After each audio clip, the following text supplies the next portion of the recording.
اگلی آیت مبارکہ آیت نمبر 33، وَلِكُلٍّ جَعَلْنَا مَوَالِيَ مِمَّا تَرَكَ الْوَالِدَانِ وَالْأَقْرَبُونَ وَالَّذِينَ عَقَدَتْ أَيْمَانُكُمْ فَآتُوهُمْ نَصِيبَهُمْ إِنَّ اللَّهَ كَانَ عَلَى كُلِّ شَيْءٍ شَهِيدًا۔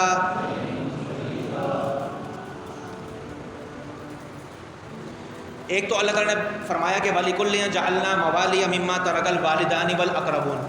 اور ماں باپ اور رشتہ دار جو کچھ بھی مال چھوڑ جائیں ہم نے سب کے لیے اس مال میں حصے مقرر کر دیے ہیں، جس کی تفصیل آپ کو پہلے بیان کی جا چکی ہے سورۃ النساء کے دوسرے رکوع کے اندر۔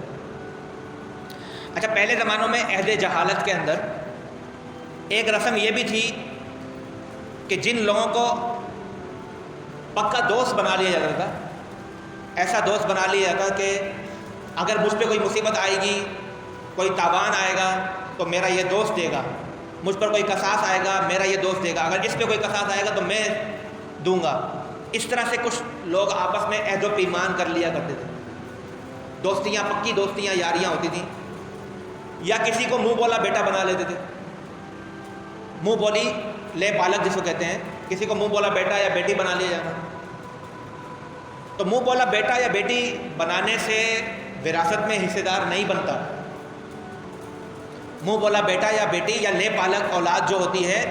وہ مرنے والے کی وارث، یعنی ماں مر گئی یا باپ مر گیا، ان کے وارث نہیں بنتے۔ یہ عہد جہالت کے اندر ایسا تھا کہ وہ اس طرح سے وارث بنا کرتے تھے، یا جو دوست ہوتے تھے جن کے ساتھ پکی دوستی ہوتی تھی، جب مر جاتا تھا ایک دوست تو دوسرا دوست اس کے مال کا وارث بنتا تھا، مال کے ایک مخصوص حصے کا، جس کے بارے میں 1/6 کا حصہ بھی آیا ہے اور کچھ جگہوں پر اور بھی آیا ہے۔ لیکن جب آیات وراثت، جس میں وراثت کی تقسیم کا ذکر آیا، یوصیکم اللہ فی اولادکم، تو ان آیات سے یہ حکم منسوخ ہو گیا، بعد میں یہ حکم باقی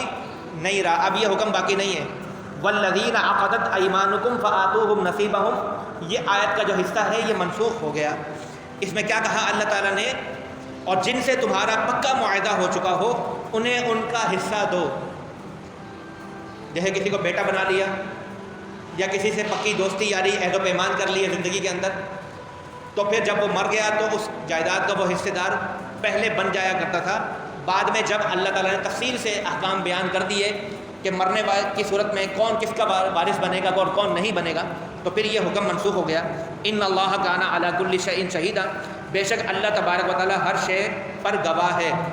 یعنی ہر چیز اللہ کے سامنے ہے، کوئی بھی چیز اللہ سے پوشیدہ اور غائب نہیں ہے۔